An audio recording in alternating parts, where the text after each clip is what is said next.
Christmas Eve has a way of making everything feel quieter than it should. Not peaceful, just muted, like the world is holding its breath.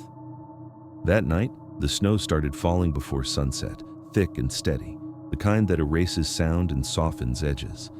By the time the sky went dark, the streetlights glowed like they were underwater. I was home alone. My parents were visiting relatives out of state, and for the first time, I'd insisted on staying behind. I was old enough, responsible enough.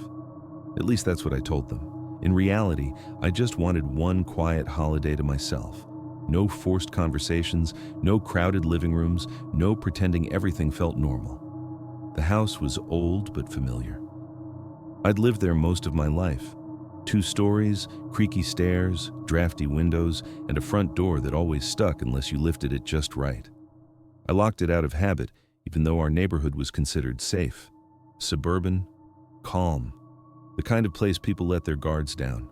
Outside, the snow swallowed everything. Cars disappeared under white blankets. Footsteps vanished within minutes. Even the nearby highway sounded distant, like it had been pushed miles away. Inside, I wrapped gifts on the living room floor with the TV playing quietly in the background. Some cheesy Christmas movie I wasn't really watching. The tree lights reflected off the windows, making it hard to see outside. I remember thinking how strange it felt. Being completely alone on Christmas Eve, surrounded by decorations meant for togetherness. Around 9 p.m., I noticed how quiet it had become. Not just outside, inside too. The heater clicked off. The movie ended.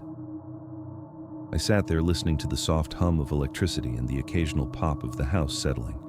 I checked my phone. No messages, no calls. Just a few missed notifications from group chats I'd muted. That's when I heard it. A sound so small I almost ignored it. The front door handle moved, not violently, not like someone trying to force their way in, just a slow, deliberate turn, followed by a soft, metallic click as it returned to place. I froze. Every muscle in my body locked at once. My brain raced through explanations, wind, pressure change, the door settling, but none of them felt right. The movement had been too controlled, too intentional. I stayed perfectly still, staring at the door from across the living room. Then it happened again, this time slower. The handle turned, stopped halfway, and released. My heart slammed so hard I thought I might hear it echo in my ears. I stood up, every movement careful, and crossed the room without taking my eyes off the door. I checked the lock. Still locked. I slid the deadbolt into place anyway, even though it already was. For a moment, there was nothing. No sound, no movement. I let out a breath I didn't realize I'd been holding and told myself I was overreacting. Christmas Eve nerves, too many horror stories, too much time, alone. I turned off the TV to make the house quieter. That was my first mistake. With the background noise gone, the silence felt heavier, louder. I could hear the faint whistle of wind through the window frames, the tick of the clock in the kitchen, my own breathing. Something drew me toward the front window. I don't know why.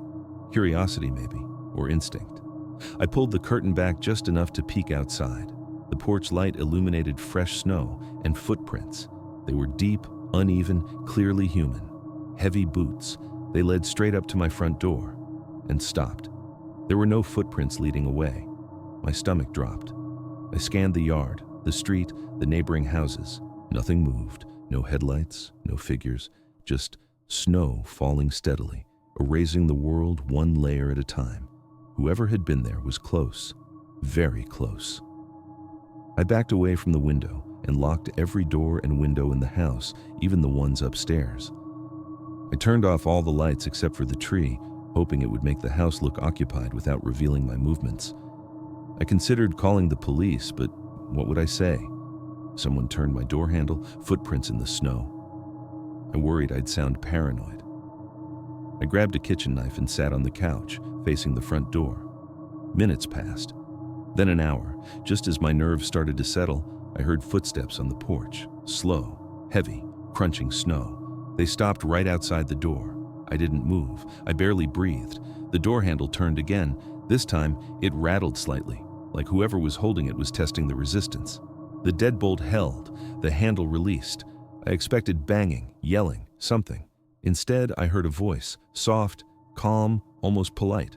"Hello?" I felt a cold wave wash over me. The voice sounded close to my age, normal, not slurred, not aggressive. "Sorry to bother you," the voice continued. "I think I've got the wrong house." I didn't respond. "I'm just trying to find my friend's place," he said. "It's freezing out here." He laughed lightly, like this was some harmless misunderstanding. My instincts screamed at me not to answer. I stayed silent. After a long pause, the voice sighed. "Okay," he said quietly. "Sorry again." Footsteps moved away from the door.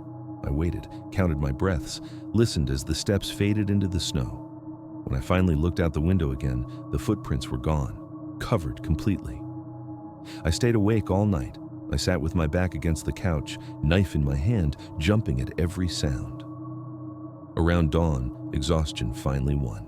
I must have dozed off for a few minutes. I woke to the sound of sirens. Red and blue lights flashed through the snow-covered windows.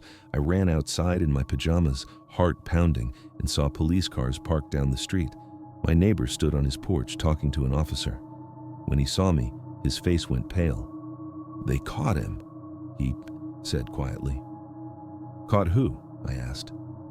The officer approached and asked if I'd noticed anything strange during the night. I told him everything. The handle, the footprints, the voice. He nodded slowly. "You weren't the only one," he said. They'd arrested a man hiding in a shed 2 houses down. He'd been moving through the neighborhood all night, trying doors. If one opened, he went inside. If it didn't, he moved on. When they searched him, they found a folded piece of paper in his pocket. A list of addresses. Some crossed out, some circled. Mine was circled twice. It turned out he'd been released from jail just days before. Christmas Eve was his favorite night, according to police. People were distracted, homes were empty, others were too trusting. Before they took him away, he asked the officer one question. Did anyone answer? I still think about that every Christmas Eve, about how close he was, how calm he sounded, how easily I could have opened the door if I'd believed him. Now, every year, when the snow falls and the world gets quiet, I double-check my locks, and I never answer the door. I took the overnight security job because I needed the money, not because I wanted it.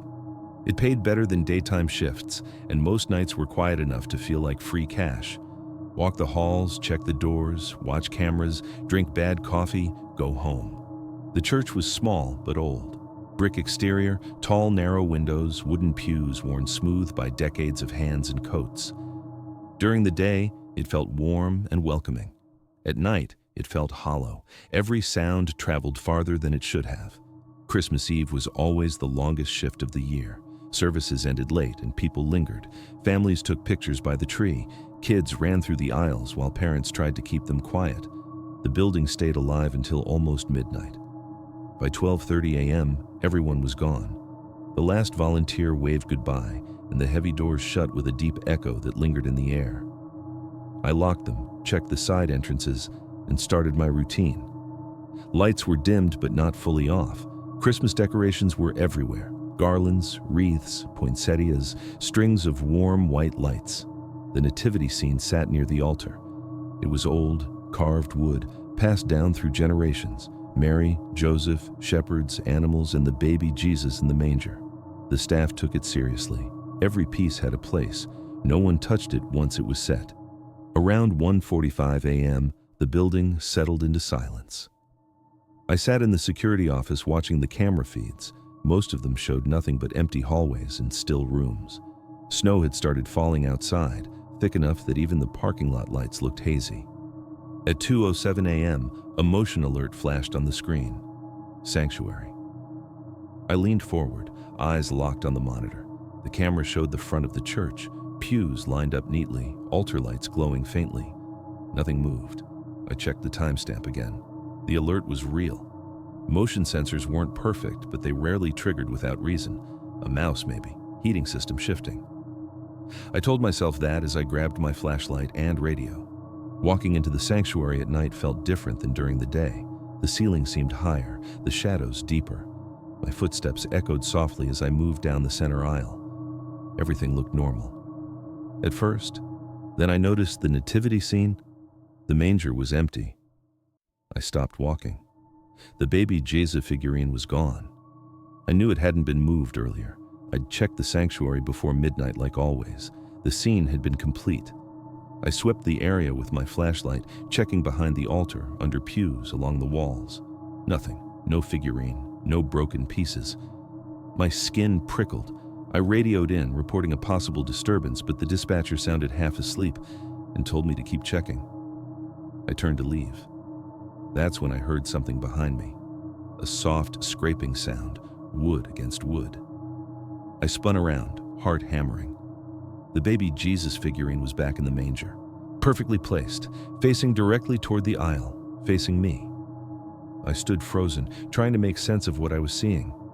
I hadn't heard footsteps, hadn't turned my back long enough for anyone to move that quietly. I backed away slowly and returned to the security office, locking the door behind me. My hands shook as I pulled up the camera feed. The sanctuary camera showed the nativity scene exactly as it should be. I rewound the footage. From the moment I entered the sanctuary to the moment I left, nothing moved. No flicker, no shadow, no distortion. The figurine never left the manger on camera. I didn't go back in there again. Around 3 a.m., another motion alert triggered. Same camera, same location. I watched the feed live, breath shallow. The lights flickered slightly, just for a moment. Then the image stabilized. The nativity scene was different. All the figurines had turned slightly inward, not toward the altar, toward the aisle, toward the camera. I felt a tight pressure in my chest. I rewound the footage again, frame by frame. There was no moment of movement. At 4 a.m., I heard footsteps in the hallway outside the office. Slow, deliberate. I grabbed the radio and called out, asking if anyone was there. No response. The footsteps stopped outside my door. I stared at the handle, waiting for it to move. It didn't. After several minutes, the steps retreated, fading into silence. When morning came, sunlight filtered through the stained glass windows, and the church looked normal again, warm, peaceful, like nothing had happened. The day staff arrived, laughing and carrying coffee. I told the pastor what I'd seen. He didn't look surprised. He just nodded slowly. "Every Christmas Eve," he said, "something happens." He told me past guards had reported missing figurines, doors unlocking themselves, motion alerts with no visible cause. One guard quit mid-shift years ago and never came back. They stopped filing reports, stopped checking footage. They just made sure the church was locked and hoped nothing escalated. I turned in my badge that morning. I still drive past that church sometimes during the holidays. The lights are always beautiful. The windows glow against the snow. But I never stop. And every Christmas Eve, I think about that manger and how something inside that church was paying attention. When I was 12, Christmas Eve felt like the most important night of the year. More important than Christmas morning, it was the night where anything could happen. The night adults whispered about magic and miracles and told you to go to bed early, even though no kid ever really did. That year, my parents let me stay up, just for a little while. They said I could sit at the top of the stairs and listen for Santa, not go downstairs, not peek around corners, just listen. They thought it was harmless, cute even, a memory they could laugh about later. The house was quiet in that heavy winter way. Outside, snow piled up against the windows, reflecting the glow of streetlights and turning everything faintly blue. Inside, the Christmas tree lights cast soft colors across the living room walls, red, green, gold, repeating slowly like breathing. My parents went to bed around 11. I wrapped myself in a blanket and sat at the top of the stairs, knees pulled to my chest, chin resting on my arms. From where I sat, I could see the bottom step and part of the hallway, but not the living room itself. The stairs curved just enough to block the view. That made it feel more mysterious. I listened. At first, I heard nothing, just the ticking of the clock in the kitchen and the occasional creak of the house settling. I imagined sleigh bells, boots on the roof, soft footsteps downstairs. Around midnight, I heard something real. Footsteps. They were downstairs, moving slowly across the floor. My heart jumped. I smiled without realizing it. This was it. This was the moment every kid waits for, even if they pretend not to believe anymore. I leaned forward, straining to hear better. The footsteps didn't sound right. They were too heavy, too deliberate, and they weren't going toward the tree. They moved along the walls, pausing every few steps, like whoever was walking was checking each room. I told myself Santa was being careful, trying not to wake anyone, but the sound kept circling. Living room, kitchen, back toward the hallway, slow, measured, intentional. I pulled the blanket tighter around myself. The footsteps stopped. Silence returned, thicker than before. I waited for the sound to start again, but instead, something else happened. A shadow moved at the bottom of the stairs, just barely, not a full shape, just a shift in darkness where there shouldn't have been one. My throat went dry. I stayed perfectly still, staring down into the dark. The Christmas lights flickered softly, reflecting off ornaments, making shadows dance along the walls. I tried to convince myself it was just that, light and shadow playing tricks on me. Then I heard breathing, not loud, not exaggerated. Close. Someone was standing at the bottom of the stairs. I could feel it.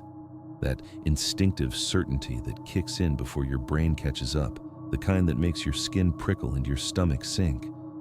I didn't move. I didn't make a sound. The breathing stopped, and then a voice whispered my name. Not loudly, not sharply. Soft, calm, almost gentle. The way someone would speak if they didn't want to wake anyone else. I felt like my heart had stopped beating altogether. My hands went numb. I couldn't scream. I couldn't move. I just stared down the stairs, eyes burning, waiting to see a face appear. The voice spoke again. "Hey," it whispered. I don't remember deciding to scream. I just did. The sound tore out of me, loud and panicked and raw. Lights snapped on all at once. Footsteps thundered from my parents' bedroom. My dad was halfway down the stairs before I could even breathe again. "What happened?" he asked, grabbing my shoulders. I pointed downstairs, sobbing, words tumbling over each other. Someone was there. Someone said my name. My parents searched the house, every room, every closet, every door. Nothing was out of place. The front door was locked. The windows were shut. No footprints in the snow outside, no signs of a break-in. They told me I'd had a nightmare, that I must have dozed off and dreamed it. I wanted to believe them, but I hadn't been asleep. I know the difference. Christmas morning came and went. Presents were opened. Family came over. Laughter filled the house again. The memory of that night faded just enough for me to function, but it never fully went away. Years passed. I grew up, moved out, forgot about sitting on the stairs and listening for Santa, until one night, years later, when I saw a news article. A man had been arrested 2 towns over. He'd been breaking into houses for years, mostly during holidays. Christmas Eve was his favorite. Families were distracted. Kids stayed up late. Parents were tired. He liked to scare children, not hurt them, just scare them. He would move quietly through houses, learning their layouts, listening, waiting. If he heard a child awake, he'd whisper their name, sometimes from the bottom of the stairs, sometimes from the hallway outside their bedroom. Then he'd leave. Police said he kept notes, addresses, layouts, names. I felt sick reading it. I recognized the street name mentioned in the article, recognized the time frame. When detectives released more details, my parents finally told me something they'd never mentioned before. The morning after that Christmas, my dad found muddy boot prints outside our back door. They hadn't been there the night before. The door had been locked. He didn't tell anyone because he didn't want to scare me. I still think about that whisper, about how close he was, about how he knew my name. And every Christmas Eve, no matter where I am, I never sit near the stairs, and I never listen for footsteps. I didn't plan on driving that night. The Christmas party ran later than I expected, and by the time I stepped outside, snow was already falling hard. The kind of snow that doesn't drift gently. It comes down fast and thick, sticking instantly to the ground. Everyone else decided to stay over or wait it out, but I wanted my own bed. Home was only about 40 minutes away, mostly back roads cutting through woods and farmland. I told myself I'd be fine. At first, the drive wasn't bad. The highway was plowed and traffic was light. Christmas Eve always thinned the roads. Most people were already where they planned to be for the night. The trouble started when I took the exit. The road narrowed quickly, 2 lanes turning into one in places where snow piled up faster than anyone could clear it. Trees crowded close on both sides, their branches heavy and sagging under the weight of fresh snow. My headlights tunneled through the darkness, illuminating only a few feet at a time. The radio crackled with weather warnings. I slowed down. Too late. The back tires slid first. I corrected, then overcorrected. The car fishtailed, tires spinning uselessly as the world outside the windshield tilted. I felt the moment when control was gone, when gravity and momentum decided for me. The car slid off the road and down into a shallow ditch. The impact wasn't violent, but it was final. The engine stalled. The headlights stayed on. For a few seconds, I just sat there, hands locked on the steering wheel, heart pounding so hard it made my chest ache. Snow tapped softly against the windshield. Everything else was quiet. I tried to restart the car. Nothing. I checked my phone. No signal. I stepped outside, boots sinking immediately into deep snow. The road looked empty in both directions, the falling snow already blurring my tire tracks. I tried pushing the car, rocking it back and forth, but the tires spun uselessly, spraying snow and ice. Within minutes, my hands were numb. I got back inside the car, wrapped myself in my coat, and turned off the headlights to save the battery. Darkness pressed in instantly, thick and complete, except for the faint glow of the dashboard. I told myself to stay calm. Someone would come eventually. Christmas Eve or not, someone always drove these roads. An hour passed, then another. The cold crept in slowly, settling into my bones.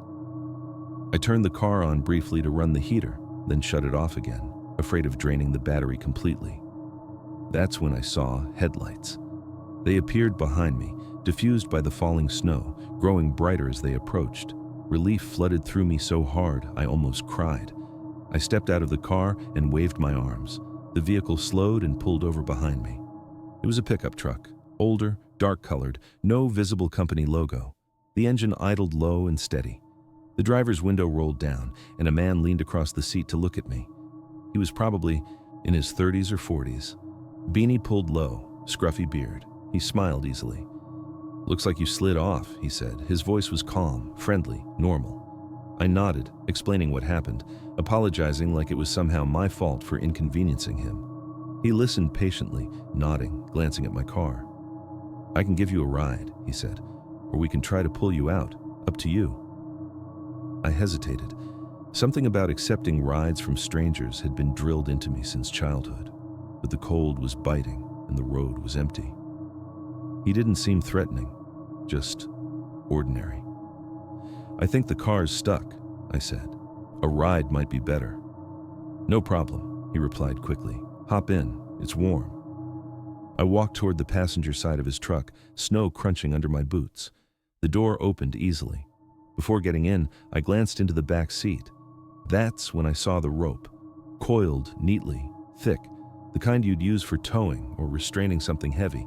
Next to it sat a roll of duct tape, and folded carefully beside them, a dark plastic tarp. My stomach dropped. He followed my gaze. For just a split second, his smile tightened. "Oh, that?" he said quickly. "I do construction. Always got junk in the back." The explanation came too fast. My instincts screamed at me. "I forgot something," I said suddenly, forcing a smile. "I need to grab my phone charger from my car." He watched me closely but nodded. "Sure. I'll wait." I walked back toward my car, every step feeling heavy and unreal. As soon as I was out of his direct line of sight, I turned and ran, not toward the road but into the trees.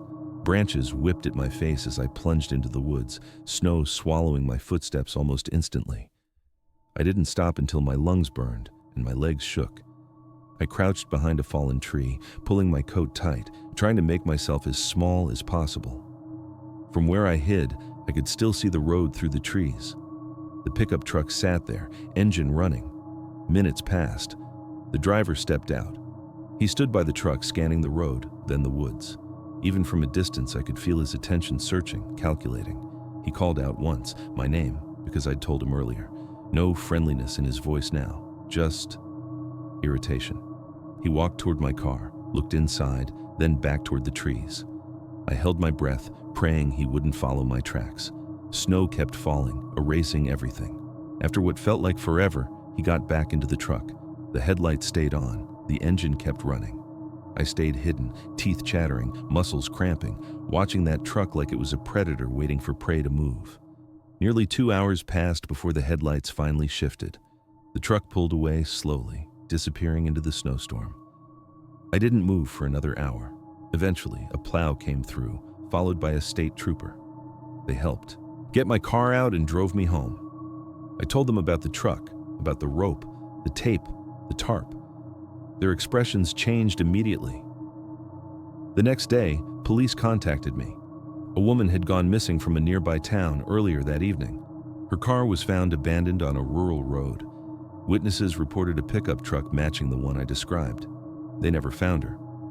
Every Christmas Eve now, when the snow starts falling and the roads empty out, I think about how close I came to getting into that truck, about how polite he was, about how easy it would have been, and how sometimes help doesn't come to save you. Sometimes it comes looking for you.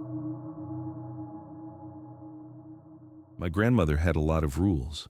Most of them didn't make sense to me when I was younger. Don't whistle at night. Don't sleep with mirrors facing the bed. Never leave a door cracked after dark. But the one she cared about most happened every Christmas Eve.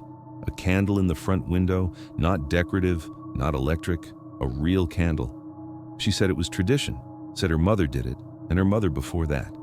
When I asked why, she'd just smile and say it was to welcome good things and keep bad ones away. We never forgot it. Even when she moved in with us after my grandfather passed, she made sure it was done. Christmas Eve, just before bed, she'd light the candle herself and set it carefully on the windowsill facing the street. That year, the power went out right after dinner. A winter storm rolled in fast, knocking out electricity across the neighborhood. No lights, no TV, no phone service, just wind, snow, and darkness pressing against the house. The candle became the only light on the first floor. Its glow reflected softly off the glass, casting long, flickering shadows across the walls. It made the house feel smaller, older, like it had been pulled backward in time. I went to bed uneasy. Sometime during the night, I woke to the sound of my dog growling, low, deep, the kind of growl that never meant play. I sat up in bed, heart racing, listening. The growling came again, louder now, followed by the soft scrape of claws against hardwood. He was downstairs. I slipped out of bed and crept toward the staircase. From the top step, I could see the faint glow of the candle in the front window. Everything else was swallowed by shadow. My dog stood rigid in the living room, staring at the window. I followed his gaze. A man stood across the street. He was just inside the edge of the candlelight, snow collecting on his shoulders and hat. He didn't move, didn't shift his weight, didn't react to the cold. He was staring directly at the candle. At first, I thought he might be lost or drunk or waiting for someone. But minutes passed. He didn't move. My dog growled again, louder this time, teeth bared. The man didn't even flinch. I whispered my grandmother's name. She came up beside me quietly, wrapped in her robe. The moment she saw the man, her face changed. Not fear, recognition. She reached out and placed a hand over mine. "Don't turn the light off," she whispered. I asked if I should call the police, but she shook her head. "He hasn't done anything yet," she said. "Just watch." We stood there, watching him. Snow fell heavier, coating the street, the parked cars, the roofs. The man became more obscured, his outline blurring slightly, but he never left. An hour passed, then 2. The candle burned low, wax dripping down the side, pooling on the sill. The flame flickered but stayed lit. Just before dawn, I blinked, and the man was gone. No footsteps in the snow leading. Away. Just smooth white ground where he'd been standing. The next morning, police cars filled the street. A neighbor had found a body in their yard across the road. A man, frozen to death, standing upright, facing our house. The officers asked questions, took statements, measured distances. They said exposure had killed him, no signs of a struggle, no alcohol in his system. In his coat pocket, they found a folded piece of paper. Our address was written on it. I asked my grandmother how he could have stood there so long without moving, without trying to get warm, without knocking on a door. She didn't answer. That night, after the power came back on, I found her sitting by the window, staring at the street. She told me then, the candle wasn't meant to welcome everyone. It was meant to show something where it was, to keep it outside. She said some things wander on Christmas Eve, drawn to warmth, to memory, to houses where the line between past and present feels thin. The candle marked a boundary. Something had come to it, something that wasn't supposed to cross. When she passed away years later, the house was sold. New owners moved in. Decorations changed, traditions forgotten. But every Christmas Eve, when I drive past that street, I look at that window. And sometimes I still see a candle. And sometimes I see someone standing across the road watching it.